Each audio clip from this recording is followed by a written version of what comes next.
So it is day 9. It's transition because I'm not fasting anymore, but like I guess, switching of the eating and then how I'm feeling and everything else.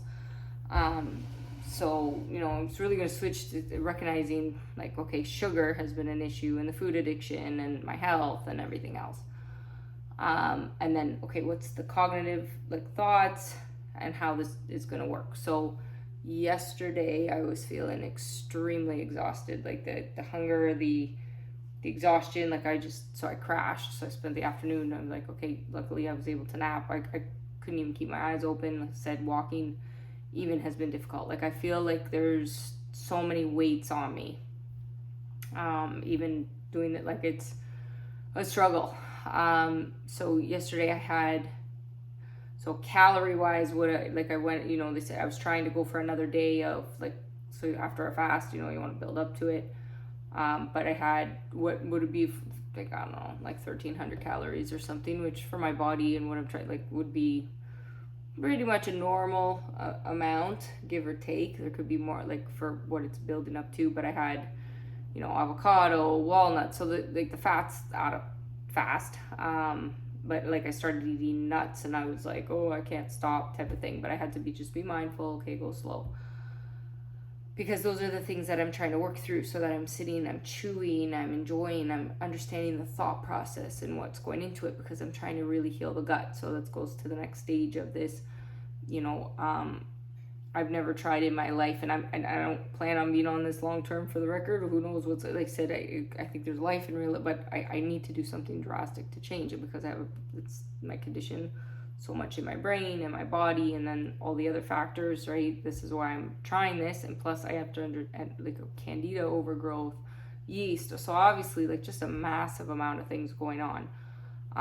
So that's why it's switching to this, like, healthy type keto. So it's like, okay, fats, a little bit of protein. So that's what I'm gonna try to transition to, at least for the month, and see how I feel. Like, my goal by the end of the month, I want to see if I can turn around and get energy and actually be functional. Is going to be the key here. I do have some medical tests coming up to see for, so both my brain and the blood work and all of those different things. And then see if I can go through the processes, again, right? Because they said, so if you did like a 2 or 3 day fast, okay, but later, maybe next month or something to do in a cycle. So yeah, or did I say day 8 or 9? See, it's my cognitive ability and the abilities is very weak.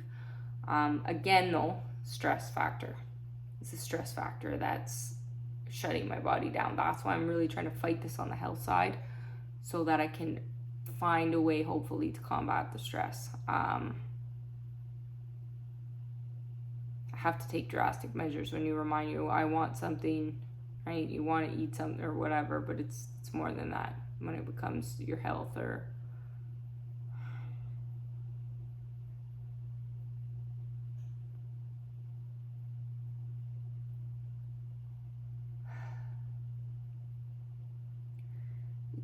I spent my whole life, majority of my life, I don't want to say my whole life, but the majority of my life in suicidal thoughts, or it being a plan B, until I tried it, and that was a failure. And okay, then I said I was going to fight to live, and I did, and I changed things around for a period of time, and those thoughts went away. And then when the thoughts, because of all the injustice in life kind of coming back around full circle, going back to those thoughts, because of all the injustice, finding a will to want to live for yourself. But that's the blessing of it, is that now I get to discover who I am. The question, though, is, can I turn my health around to make it?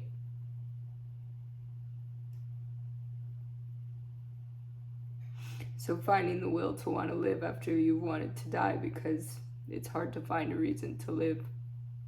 That's the issue I truly face. So I'm testing myself to see if I can turn this around. So it's not just about that, it's both. And that's why I have the mental health side documentary piece, and the health side, because I believe the brain and the body are fully connected, and as well as the soul. I'm not a person who fears death. I'm a person who wishes for it, for peace. That's a big statement. Because people say, you have to, I know I do enough every single day. I absolutely do. But if somebody were to look at my life or see things, oh, you're not living it up and you're doing da da da da da, well, then they just wouldn't understand. And I've had to let go of those people's judgments or thoughts, because clearly I understand they clearly then haven't suffered enough, and nobody knows what I really do. And the loneliness of that alone can kill somebody.